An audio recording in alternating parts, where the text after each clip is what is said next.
పైకి లీటర్లా కనిపించే ప్రతి ఆయిల్ ప్యాకెట్ లీటర్ కాకపోవచ్చు, కానీ ఫ్రీడమ్ ఆయిల్ ప్యాకెట్లో మాత్రం ఖచ్చితంగా లీటర్ నూనె ఉంటుంది. నమస్తే, మీరు చూస్తున్న సుమన్ టీవీ. నేను మీ కీర్తి. మనతో పాటు ప్రముఖ ఆస్ట్రాలజర్ గోరుగుంట్ల సురేష్ బాబు గారు ఉన్నారు. నమస్తే సురేష్ బాబు గారు. కీర్తి గారు నమస్కారం అండి. సో ఉగాది స్టార్ట్ అయిపోయింది, మార్చ్ రాశి ఫలాలు అయిపోయాయి, ఇక ఏప్రిల్ రాశి ఫలాలు మీరు ఏం చెప్తారని ఎదురు చూస్తున్నారు. షష్టగ్రహ కూటమి వల్ల చాలా టెన్షన్లో ఉన్న వారు కాస్త రిలాక్స్ ఇప్పుడే అవుతున్నారు. కరెక్ట్గా అండి. అది మనకేమంటారండి, షష్టగ్రహం కూటమి గురించి అంత ఎక్కువగా ఇబ్బంది పడిన అవసరం లేదు. అది కామన్ అండి. గోచారంలో ఇప్పుడు జరుగుతూనే ఉండే పెనామినా 2 గ్రహాలు 3 గ్రహాలు 4 గ్రహాలు జరుగుతూనే ఉంటాయి.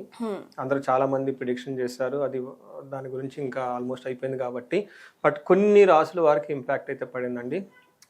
బట్ అంటే అది little short duration, 2 to 3 days కొంతమందికి, 1 week 10 days కొంతమందికి ఉంది. ఎవరికైతే మీనరాశి వాళ్ళు, తర్వాత కన్య రాశి వాళ్ళు నాకు ఎక్కువ ఫోన్లు వచ్చాయండి వాళ్ళ ఇద్దరి దగ్గర నుంచి. ఎందుకంటే వాళ్ళకి హెవీ ప్రెషర్ ఉంటుంది, అన్పెక్యులారిటీ. తర్వాత ఈ మధ్య రీసెంట్ కాల్స్ కూడా వస్తున్నాయి, ఊరు కార్చుకుంటున్నాం, గొడవ పడుతున్నాం అండి, కొన్ని అనవసరమైన చికాకులు. బట్ ఇది అంత సీరియస్గా ఇబ్బంది పెట్టేది కండిషన్ అయితే కాదు. మనం దాని గురించి చెప్పుకున్నాం కాబట్టి ఇప్పుడు అయిపోయింది. మేషరాశి వాళ్ళకి మనం చూసుకుంటే రైట్. సో ఏప్రిల్లో మేషరాశి వారికి ఎలా ఉందండి? ఇందులో అశ్విని 1, 2, 3, 4 పాదాలు, భరణి 1, 2, 3, 4 పాదాలు, కృతిక ఫస్ట్ పాదం అంతా మనకి మేషరాశిలో ఉంటాయండి. పేరు బలం కనుక మనం చూసుకుంటే చూ, చే, చో, లా, లీ, లు, ఏ, లో, ఆ అన్న అక్షరాలు పేర్లు వాళ్ళంతా కూడాను మనకి మేషరాశిలో ఉంటారు. మన ఇందులో గ్రహస్థితిని అంటే ప్లానెటరీ మూవ్మెంట్ ఎలా ఉంది, ట్రాన్సిట్ ఆఫ్ ది ప్లానెట్స్ అనమాట. సూర్యుడు వచ్చేప్పటికి మేషరాశిలో వెళ్తున్నారండి. అది ఏప్రిల్ 14వ తారీఖున. బుధుడు మీనరాశిలో ఉంటాడు, శుక్రుడు కూడా మీనరాశిలోనే ఉంటాడు. కుజుడు వచ్చేటప్పటికి కర్కాటక రాశిలో. వీళ్ళకి ఏప్రిల్ జూన్ వరకు ఉంటారండి. అంటే మనం ఇప్పుడు ఏ నెలలో ఉంటే ఏప్రిల్ మే 2 months ఈ కర్కాటక రాశిలోనే కుజుడు ఉన్నారనమాట. వాళ్ళు 3 ఎక్కడికి కదలరు. శుక్రుడు వచ్చేటప్పటికి ఏప్రిల్ మే 2 months అక్కడే ఉన్నారనమాట. ఈ 2 గ్రహాలు స్తంభం అక్కడ కలిసి అక్కడే ఉన్నాయన్నమాట. అయితే ఎక్కువగా ఇప్పుడు మనకి మూవ్మెంట్ ఎవరికి వచ్చిందంటే సూర్యుడు వల్ల మూవ్మెంట్ ఎక్కువ వచ్చింది. ఫస్ట్ హౌస్లో సూర్యుడు మూవ్ అవుతూ ఉన్నారనమాట. అయితే ఫస్ట్ హౌస్ సూర్యుడు మూవ్ అవటం అంతా మంచిది కాదు. మనకి ఏం చెప్తారంటే ఓవరాల్గా ఈ స్థితి గ్రహస్థితి బట్టి మనం కనుక చూసుకుంటే వీళ్ళకి ఎలా ఉందంటే ధనచ్ఛేదం, రెపప్రియం, పరాభవం, అర్ధప్రాప్తి. అంటే మనం కనుక చూసుకుంటే వీళ్ళకి సూర్యుడి వల్ల ధనం నష్టం పోవటము, లేదంటే వాళ్ళకు చేసే ఉద్యోగంలో బాగా స్ట్రెస్ రావటము, లేదంటే ఉద్యోగం కోల్పోవటము, తర్వాత పరాభవము, అవమానాలు జరిగే అవకాశం ఎక్కువగా ఉంటుంది. కానీ శుక్రుని వల్ల ధనం రావాల్సిన ధనము కొంచెం ఆగిపోయే అవకాశం ఎక్కువగా ఉంటుంది. మనం అయితే కుజుని వల్ల ఏమవుతుందంటేనండి, శత్రువులతో కలిసి కూర్చొని కనుక మాట్లాడుకుంటే వీళ్ళది విజయం అవుతుంది. మనం ఈ ప్రకారంగా మనం చూసుకుంటే సన్ ఫస్ట్ హౌస్లో ఉండటం అనేది మంచిది కాదండి.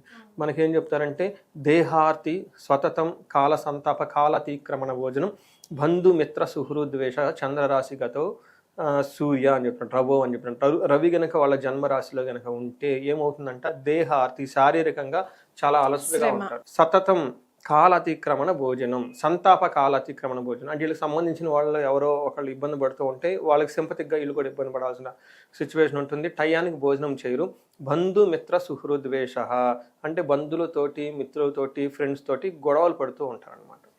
అంటే మనం ఇక్కడ ఏం చెప్తారంటే సూర్యుడు ఫస్ట్ హౌస్లో ఉండి 7th హౌస్లో దృష్టి ఉండటం వల్ల భార్యకు కానీ లేదంటే ట్రావెల్లో కనుక ఎక్కువ ఇబ్బందులు పడే అవకాశం ఎక్కువగా ఉంటుంది. ట్రావెల్ కనుక చేస్తే ఆ ట్రావెల్లో బాగా ఇబ్బందులు పడటము, లేదంటే చిన్న యాక్సిడెంట్ అవ్వడము, భార్యకు సంబంధించిన విషయాల్లో హెల్త్ కాంప్లికేషన్స్ ఉండే అవకాశం ఎక్కువగా ఉంది. ఇక్కడ ఒకటి ఇంపార్టెంట్ పాయింట్ ఏమంటే కాల అతిక్రమణ భోజనం చాలా మందికి ఇంపార్టెంట్. అండ్ మనకి పరిహారాలు అడుగుతూ ఉంటారు నన్ను. పరిహారాలు ఈ గుడికి వెళ్ళండి, ఆ గుడికి వెళ్ళండి, ఇది ఓకే, మనం ఉన్న పాజిటివ్ ఎనర్జీ పెంచుకోవడానికి.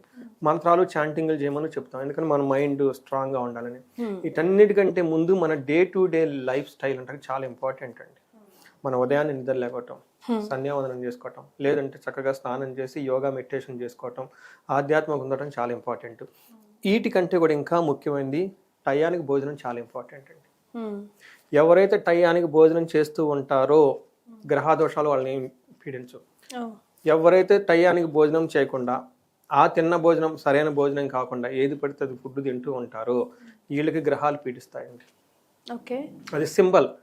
ఒక వ్యక్తి మనకి రామాయణంలో కూడా చెప్తా ఉంటారు, మనకి శబరి రాముడు కనపడగానే ఫస్ట్ భోజనం చేస్తున్నావా, భోజనం చేసావు అని అడుగుతుంది. ఎందుకు అడిగిందండి?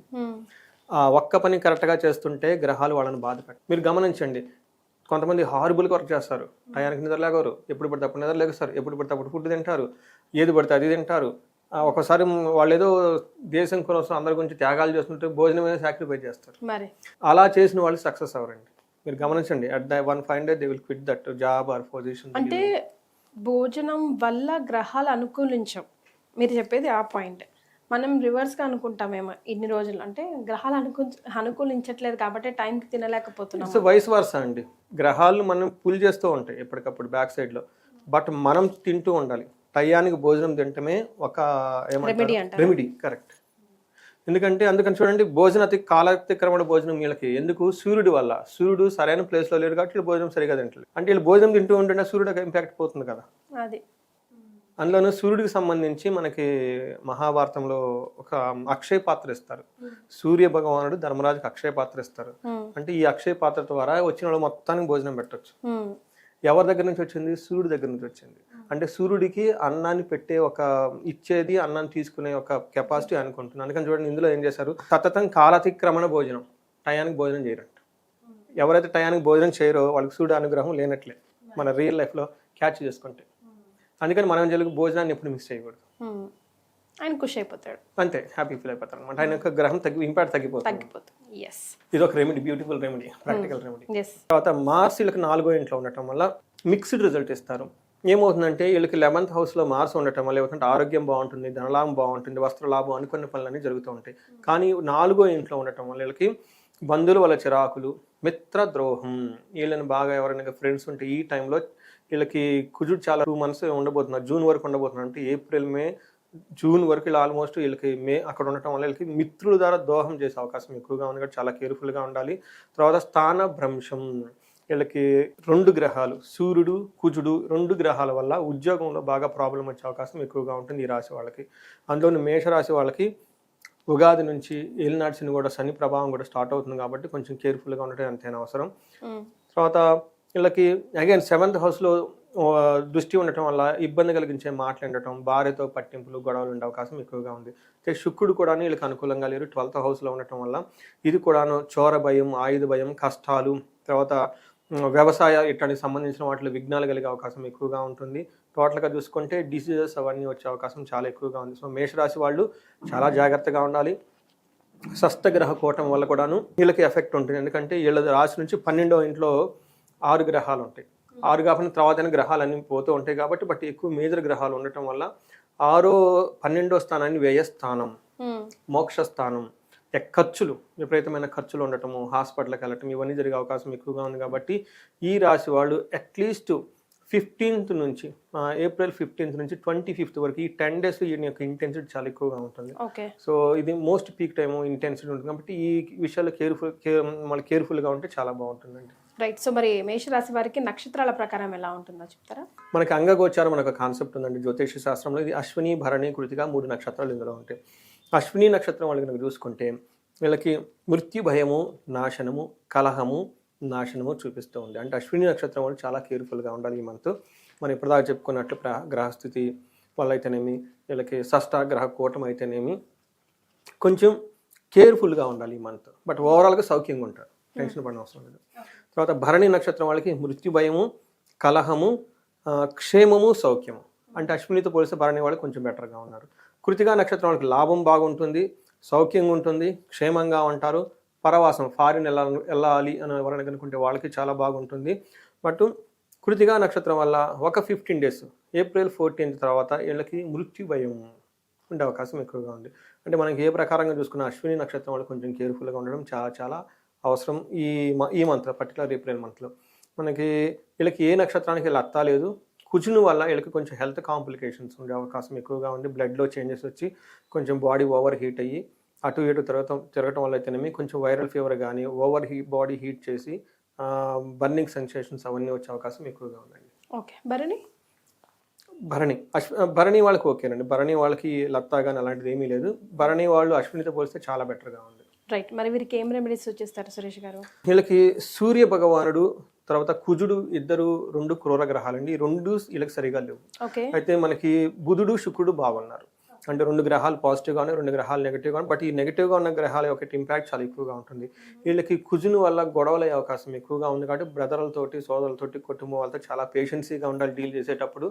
తర్వాత కాంట్రవర్సీ మ్యాటర్లు ఏమైనా ఉన్నా కానీ అవాయిడ్ చేసుకోవటం చాలా బెటర్ వీళ్ళు. ఎందుకంటే ఎంతవరకు కొన్ని రోజులు కొన్ని నెలలు అట్లీస్ట్ 2 months. 2 months 2 months. ఎందుకంటే కుజుడు వీళ్ళకి ఏప్రిల్, మే, జూన్లో మూవ్ అవుతున్నారు అనమాట. అందుకని ఈ ఈ ఈ టైంలో వాళ్ళకి చాలా జాగ్రత్తగా ఉండాలి. సుబ్రహ్మణ్యేశ్వర స్వామి ఆరాధించాలి.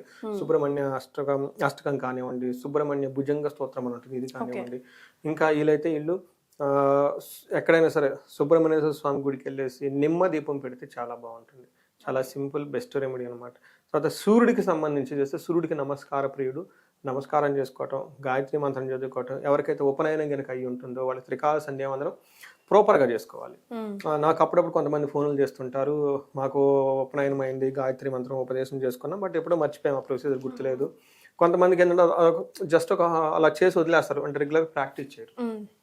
కొంతమంది చేస్తారు డిఫరెంట్ ప్యాటర్న్, అలా కాదు, టోటల్ ఫుల్ సీక్వెన్స్ ఉంటుంది అనమాట. అది తెలుసుకొని, అంటే ఉపనయనం మనకి సంధ్యావందనం బిగినింగ్ నుంచి ఎండ్ వరకు ఒక ప్రొసీజర్ ఉంటుంది అనమాట. ఆ స్టెప్స్ ఉంటాయి. ఈ స్టెప్స్ అన్ని ప్రాపర్గా కనుక చేసుకుంటే చాలా చాలా బాగుంటుంది. ఇంకా పెద్దవాళ్ళు ఎవరైనా కనుక ఇంట్లో ఉంటే, మృత్యు భయము ఇలాంటివన్నీ ఇంట్లో ఉంటే అగ్నిహోత్రం మీద ది బెస్ట్ అండి. చాలా సింపుల్, ఎవరైనా చేసుకోవచ్చు. ఇందులో మనకి ముసలి వాళ్ళ దగ్గర నుంచి, పిల్లల దగ్గర నుంచి, యంగస్టర్ దగ్గర నుంచి కానీ ఎవరైనా చేసుకోవచ్చు అండి. చాలా ఈజీ, సింపుల్ ప్రొసీజర్. ఇది చేసుకుంటే చాలా చాలా బాగుంటుంది. ప్రొఫెషన్లో బాగా ఇబ్బంది పడేవాళ్ళు, బాస్ నుంచి బాగా ప్రాబ్లం ఉన్నవాళ్ళు ఆదిత్య హృదయ స్తోత్రం కనుక రెగ్యులర్గా చదువుకుంటుంటే బాగుంటుంది. ఇవి కాకుండా వాళ్ళు సీరియస్గా కనుక ఏమైనా కన్సర్న్స్ ఉంటే వాళ్ళు శ్రీకాళహస్తి కానివ్వండి, శ్రీశైలం కానీ వెళ్ళేసి స్పర్శలింగ దర్శనం చేసుకోవటము, అమ్మవారికి చండీ అక్కడ హోమం చేస్తారండి, చాలా బాగా చేస్తారు. అదంతా చేసుకుంటూ ఉంటే బాగుంటుంది. ఇంకెవరైనా కనుక ఏదైనా కనుక సమస్యలు ఉంటే ఇండివిజువల్గా మనకి కనెక్ట్ అయితే వాళ్ళ జాతక చక్రం చూసి వాళ్ళకి గైడెన్స్ ఇవ్వచ్చు. ఇది మ్యారేజెస్ కాబట్టి ఎక్కువ మంది పెళ్లి కాని వాళ్ళు ఎవరైనా ఉన్నా, మ్యారేజ్కి సంబంధించిన దోషాలు ఏమైనా ఉన్నా కానీ వాటికి సంబంధించిన జపాలు, గ్రహశాంతి చూసుకోవచ్చు. అదే ఇండివిజువల్ స్పెసిఫిక్గా ఉంటుంది. Right, thank you so much Suresh Babu garu. April నెలలో మేష రాశి వారికి ఎలా ఉంటుందో తెలియజేశారు. ధన్యవాదాలు.